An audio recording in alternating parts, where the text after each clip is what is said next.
Cześć, witam Was w kanale Smart Test. Dzisiaj chciałem Was zaprosić do kolejnej recenzji Android Boxa. Tym razem jest to Leap S3 Pro marki Strong. Jest to bardzo ciekawy Android Box o świetnej specyfikacji technicznej. No i box, który przede wszystkim na pokładzie ma też system Google TV z pełną certyfikacją też dla aplikacji VOD, takich jak Netflix, Prime Video, Disney Plus i tak dalej. Na pokładzie jest tutaj procesor Realtek RTD1325. Procesor, który w porównaniu na przykład do bardzo popularnych procesorów AM Logic S905X4 jest aż o 40 ponad procent bardziej wydajny. Do tego, jak wiecie, w Android Boxach zazwyczaj mamy 1 lub 2 GB pamięci RAM. W tym boxie jest tego RAMu aż 4 GB. No i też na nasze dane mamy tutaj 32 GB pamięci wewnętrznej. Więc jeżeli chodzi o tą specyfikację techniczną, to przynajmniej na papierze wygląda to bardzo obiecująco. Jeżeli chodzi o zawartość zestawu, to jak widzicie w pudełku znajdziecie boxa, pilota zdalnego sterowania, mamy oczywiście zasilacz do tego boxa, jest też przewód HDMI, są baterie do pilota, no i oczywiście instrukcje obsługi. Jeżeli chodzi o samo urządzenie, to jest to klasyczna kostka o wymiarach mniej więcej 9 na 9 cm. Od góry 3 rodzaje powłoki, matowa czarna, takie lustro błyszczące i czarna fortepianowa część. Ładnie się ten box, jak widzicie, prezentuje. Na froncie logo marki Strong. Tutaj duża dioda LED, która zachodzi też na boczną krawędź, informująca nas o pracy urządzenia. Na krawędzi lewej mamy złącze USB klasyczne, czyli typu A, przycisk reset oraz złącze USB typu C. Jeżeli chodzi o prawą krawędź, tutaj jest wolna, no i tutaj na tylnej krawędzi, jak widzicie, znalazło się złącze optyczne SP-DIF. Mamy wejście HDMI, wejście LAN oraz wejście zasilania. Box oczywiście wyposażony jest też w sieci Wi-Fi, dwuzakresowe Wi-Fi w paśmie 2,4 jak i 5 GHz, więc jak widzicie możecie podłączyć go zarówno poprzez Wi-Fi, jak też poprzez przewód tutaj LAN. Teraz przejdźmy do pilota zdalnego sterowania i tutaj muszę Wam powiedzieć, że jest to bardzo ciekawa i bardzo moim zdaniem udana konstrukcja. Na pewno ten pilot wyróżnia się na tle innych tego typu urządzeń. Mamy wyprofilowane tutaj elementy, że nam się tutaj wygodniej trzymało, korzystało z tego pilota. Przyciski mają delikatny skok, jak słyszycie nie są zbyt głośno klikalne, to na pewno też na plus. Oczywiście przyciski do obsługi aplikacji multimedialnych, takich jak YouTube, Netflix, Prime Video, Disney Plus, czyli możemy bardzo szybko takie aplikacje uruchomić. Mamy przyciski numeryczne, czego często brakuje w tego typu urządzeniach. Główny joystick do zarządzania funkcjami, tutaj już klasyczne ustawienia Androida, wybór źródła sygnału, przycisk Power.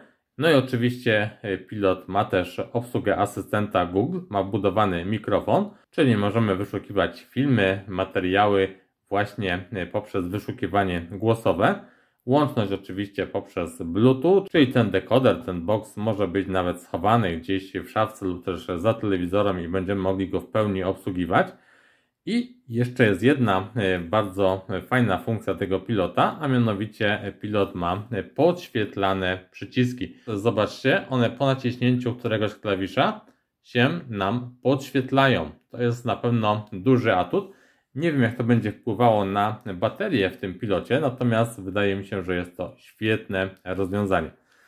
Tyle jeżeli chodzi o zestaw. Teraz podłączymy sobie tego boxa, pokażę Wam, jak wygląda jego oprogramowanie. Sprawdzimy sobie dokładną specyfikację techniczną w programach AIDA64 oraz w programie DRM Info. No i też pokażę Wam, jak ten box radzi sobie przy odtwarzaniu materiałów w wysokich rozdzielczościach. Ok, mamy już podłączonego boxa do telewizora. No i oczywiście zaczniemy sobie jak zwykle od sprawdzenia informacji technicznych tego urządzenia, więc przechodzimy sobie do ustawień systemu i informacji o urządzeniu. I teraz to, co tutaj chciałem Wam pokazać. Oczywiście box zarządzany jest przez system Google TV, który oparty jest na Androidzie TV w wersji 12. Wersja 12 może nie najnowsza, ale ciągle aktualna. Do tego mamy poprawki zabezpieczeń z 5 lutego tego roku, czyli bardzo świeże. No i mamy oczywiście certyfikację dla Netflixa. Tak więc to jest, myślę, ważne. Nie będę Wam tutaj pokazywał tych wszystkich ustawień, bo to jest dokładnie tak jak w każdym Androidzie. Natomiast to, co chciałem Wam pokazać, to dwie rzeczy. Przede wszystkim wyświetlacz i dźwięk. I tutaj zobaczcie, obsługiwane rozdzielczości tego boxa od 720p przy 50 Hz, bo o to często pytacie, aż po 4K 3840 na 2160 pikseli. Druga rzecz, obsługa HDR-u i tutaj jak widzicie mamy też wszystkie te tryby, które widzicie po prawej stronie obsługiwane. Następnie mamy możliwość sterowania telewizorem z pozycji samego urządzenia, z pozycji tego pilota dołączonego do boxa za pomocą właśnie funkcji HDMI CEC. I tutaj jak widzicie możemy mieć sterowanie HDMI. Możemy tutaj włączyć, wyłączyć na przykład telewizor i sterować też dźwiękiem, oczywiście po odpowiedniej konfiguracji tego boxa. Żeby potwierdzić sobie te wszystkie informacje techniczne, ja sobie doinstalowałem jak zwykle ID64 i teraz zobaczcie, jak dokładnie przedstawiają się parametry techniczne tego boxa. To co ważne, to jest tutaj procesor. Jak widzicie jest to procesor Realtek RTD 1325. Już Wam o tym wspominałem. Jest to prawie że o 50% wydajniejszy procesor niż najbardziej popularne procesory w tego typu urządzeniach, czyli procesory AM Logic S905X4. Tutaj widzicie to porównanie, to jest ponad 40% wydajniejszy procesor. Do tego mamy 4 GB pamięci RAM. Jak na Android Boxa to jest naprawdę dobry wynik. No i oczywiście ta pamięć wewnętrzna 32 GB, tutaj nam zostało 26 z tej pamięci. Jeżeli chodzi o częstotliwość pracy procesora, to mamy tutaj 4 rdzenie Cortex A55 taktowane zegarem 1700 MHz. Do tego mamy oczywiście grafikę, jest to grafika Mali G57. Jeżeli chodzi o wersję Androida, to sobie jeszcze potwierdźmy, to rzeczywiście jest to Android w wersji 12. No i tutaj myślę, że to jest tyle, jeżeli chodzi o te informacje z ID64. Natomiast druga bardzo ważna rzecz w tego typu urządzeniach, no to oczywiście zabezpieczenia White Devin. I teraz sobie przejdźmy do tej zakładki Vendor Google i mamy tutaj poziom zabezpieczeń L1. Czyli wszystkie filmy, materiały wideo będą Wam się wyświetlały w wysokich rozdzielczościach na tym urządzeniu. Teraz przejdźmy sobie do głównego tutaj okna, czyli naszego głównego okna DOM. W tym momencie mamy tutaj wyświetlane propozycje z aplikacji VOD, które są zainstalowane. Mamy też dostęp do wszystkich naszych aplikacji, które sobie na tym boxie zainstalowaliśmy. No i poniżej kolejne propozycje z aplikacji YouTube, na przykład z aplikacji Pilot WP. Tutaj oczywiście im więcej aplikacji VOD zainstalujecie, tym więcej takich propozycji będziecie mogli otrzymywać. Z aplikacji, które mamy tutaj domyślnie zainstalowane, to jest Netflix, YouTube, Prime Video, Disney+. Ja sobie doinstalowałem tu jeszcze Maxa, TVP, VOD, Pilota, tak dla testów. Oczywiście nie będę Wam tu pokazywał działania tych wszystkich aplikacji. Zainstalowałem też aplikację Kodi, która myślę jest niezbędna też w tego typu urządzeniach i też bez problemu działa. Może tylko Wam pokażę, jak tutaj te aplikacje się otwierają, jaki jest czas otwarcia takiej poszczególnej aplikacji. Wydaje mi się, że jak na Android Boxa naprawdę bardzo szybkie działanie. Zobaczmy sobie jeszcze może Disneya, który nie był tutaj wcześniej uruchamiany. I też jak widzicie praktycznie od razu aplikacja startuje, od razu się nam loguje i tak naprawdę od razu będziemy mogli z tej aplikacji korzystać. Jeżeli chodzi o obsługę funkcji w aplikacji, zobaczcie, wszystko bardzo łatwo obsługujemy za pomocą tego pilota. Jak widzicie, przechodzenie pomiędzy poszczególnymi działami, filmami, serialami jest bardzo płynne. Możemy tutaj bardzo łatwo tym wszystkim zarządzać. Jedno kliknięcie odtwarza nam praktycznie materiał wideo, Więc jeżeli chodzi o właśnie tą czas działania, prędkość działania tego urządzenia, no to naprawdę moim zdaniem na bardzo wysokim poziomie. Ok, wracamy do głównego menu. Oprócz tych aplikacji, które mamy zainstalowane, możemy oczywiście zainstalować sobie dowolne aplikacje ze sklepu Google Play.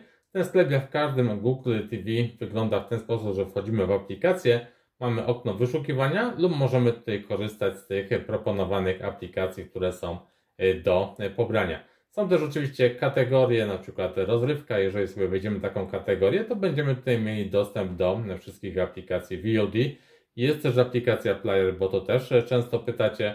Zobaczcie aplikacja Play Now, no i wiele innych aplikacji. Myślę, że każdy tutaj znajdzie swojego dostawcę, z którego korzysta na co dzień i będzie bez problemu mogło sobie zainstalować aplikację taką, jaką tutaj najbardziej w danym momencie potrzebuje. Oczywiście aplikacje muzyczne, oczywiście edytory, odtwarzacze wideo, które możecie sobie doinstalować do tego urządzenia. Są też aplikacje narzędziowe, takie jak na przykład jak przeglądarka internetowa, którą również możecie doinstalować. Pamiętajcie jedynie, że nie są to takie przeglądarki, jakie znacie z komputera, telefonu. Są to przeglądarki przystosowane do obsługi właśnie takim pilotem zdalnego sterowania i również możecie na takim boksie z tego korzystać. Jak widzicie, tutaj są też gry wideo, które można sobie instalować, natomiast żeby tutaj korzystać w pełni z tego typu gier, no to oczywiście musimy oprócz takiego pilota podłączyć sobie do tego boxa jakiś kontroler, na przykład od PlayStation, od Xboxa lub też po prostu zwykłą klawiaturę, myszkę, na przykład po USB czy też po Bluetooth i wówczas będziecie mogli takie gry uruchamiać. Natomiast no pamiętajcie, że nie jest to typowa konsola do gier, więc mamy tutaj proste gry, a te gry bardziej zaawansowane oczywiście będą działały w niższych rozdzielczościach. Teraz przejdźmy sobie do aplikacji YouTube, bo na tej aplikacji sobie zobaczymy, jak ten box działa.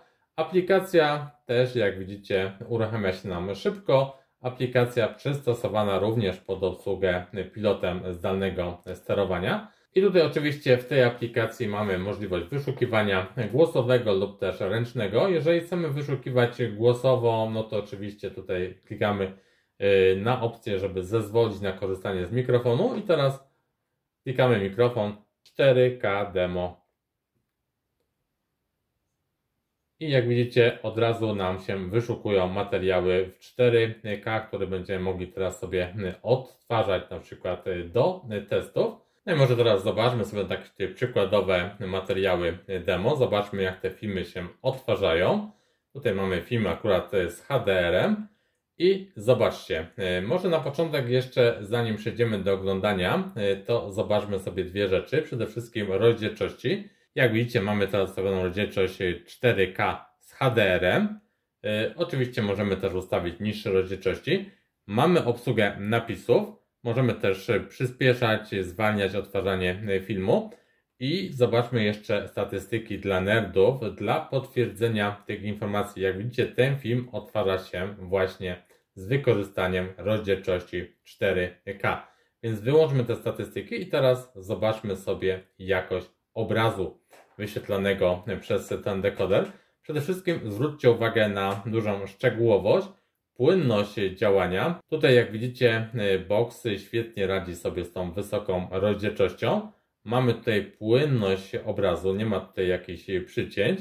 Oczywiście teraz mamy dość statyczną scenę. I teraz zobaczcie to na bardziej dynamicznych scenach tutaj przy meczu piłki nożnej, jak to wygląda. No i jak widzicie, trudno tutaj do czegokolwiek się doczepić. Mamy tutaj dobrą płynność wyświetlania obrazów, w tej rozdzielczości oczywiście 4K. Też jeżeli chodzi o jakieś artefakty, to tutaj żadne nie występują. Możemy naprawdę bardzo komfortowo oglądać materiały wideo w tych najwyższych rozdzielczościach. Tak więc wydaje mi się, że do tego ten box idealnie się nadaje. To może Wam jeszcze pokażę tutaj przykładową przeglądarkę na tym boxie, przeglądarkę browser. I teraz zobaczcie, mamy okno wyszukiwania. Możemy tutaj wejść w okno wyszukiwania, możemy sobie wyszukiwać strony wpisując treść tutaj za pomocą pilota, ale możemy też wyszukiwać głosowo na przykład wp.pl. I jak widzicie, od razu nam się tutaj wyszukuje strona. Możemy oczywiście ją teraz uruchomić na naszym dekoderze. No i możemy oczywiście ją sobie tutaj przeglądać. To jest tylko jedna z przykładowych przeglądarek internetowych, tak żeby pokazać Wam, że jest możliwość odtwarzania materiałów na tym boksie. Oczywiście możecie też sobie jakieś inne przeglądarki instalować, które będą miały inną funkcjonalność, inny sposób sterowania. Natomiast jak widzicie, wszystko to działa bardzo szybko, bardzo płynnie. Oczywiście zaletą tego typu urządzeń jest to, że możemy też bardzo łatwo połączyć je z naszym telefonem, na przykład za pomocą Chromecasta, który już jest wbudowany w takiego boxa. I teraz w aplikacji YouTube, jeżeli sobie przejdziemy do udostępniania obrazu poprzez Chromecasta, wybieramy tutaj nasze urządzenie i jak widzicie, od razu możemy odtwarzać materiały na naszym telewizorze. Możemy to oczywiście przewijać z telefonu utwory, zmieniać, cofać, zarządzać w pełni naszym telewizorem właśnie z pozycji telefonu. Podobnie to wygląda, jeżeli chodzi o przesyłanie zdjęć z takiego naszego telefonu. Jeżeli sobie przejdziemy do galerii, no to zobaczmy, tu mamy jakieś zdjęcie przykładowe, przesyłamy na telewizor i jak widzicie, od razu możemy je odtwarzać, takie zdjęcia z telefonu. Tak więc jak widzicie, ta komunikacja jest bardzo szybka, bardzo prosta. No i myślę, że na pewno przydaje się w codziennych zastosowaniach tego urządzenia. I to by było chyba tyle, jeżeli chodzi o tą dzisiejszą recenzję tego Android Boxa Leap S3 Pro marki Strong. Jak widzicie, jeżeli chodzi o działanie tego boxa, to jest to jeden z najszybszych Android Boxów, jakie obecnie możecie spotkać na rynku. Mamy tutaj bardzo dobrej jakości procesor, 4 GB pamięci RAM, 32 GB pamięci wewnętrznej. Oczywiście pełna obsługa rozdzielczości 4K z HDR, obsługa dźwięku Dolby Digital. Dźwięk możemy też wyprowadzić poprzez złącze optyczne w tym boxie, na przykład na nasz system kina domowego, dzięki czemu te efekty będą jeszcze lepsze. Mamy pełną certyfikację dla aplikacji VOD, przede wszystkim dla Netflixa, więc możecie go odtwarzać. Możecie odtwarzać materiały z tej aplikacji VOD w najwyższych rozdzielczościach 4K i one odtwarzają się z pełną też płynnością. Oczywiście ten Android Box jest nieco droższy niż takie boxy, które możecie kupić za, nie wiem, 200-300 zł. On kosztuje ponad 400 zł, natomiast jego parametry, wydajność, płynność działania sprawiają, że moim zdaniem warto zainwestować w to urządzenie. Tym bardziej, że otrzymujemy naprawdę wysokiej jakości produkt, do którego możemy liczyć na aktualizację. Może nie samego systemu Android, ponieważ na to raczej nie ma co liczyć, ale na aktualizację zabezpieczeń, na aktualizację tutaj aplikacji i tak dalej. Tak więc jeżeli myślicie o rozbudowie waszego telewizora o system Smart TV, który będzie naprawdę dobrze działał, to ja polecam Wam zainwestować w tego typu urządzenie. Z mojej strony na dzisiaj to by było już tyle. Jeżeli macie jakieś pytania, to piszcie w komentarzach. Ja jeszcze przez jakiś czas będę miał możliwość testowania tego boxa, więc w razie czego będę odpisywał na Wasze pytania. Tak więc piszcie śmiało. Piszcie też, co Wy sądzicie na temat tego boxa, czy urządzenie Wam się podoba, czy też nie. No i cóż, ja ze swojej strony jak zwykle proszę Was o łapki w górę, o subskrypcję kanału.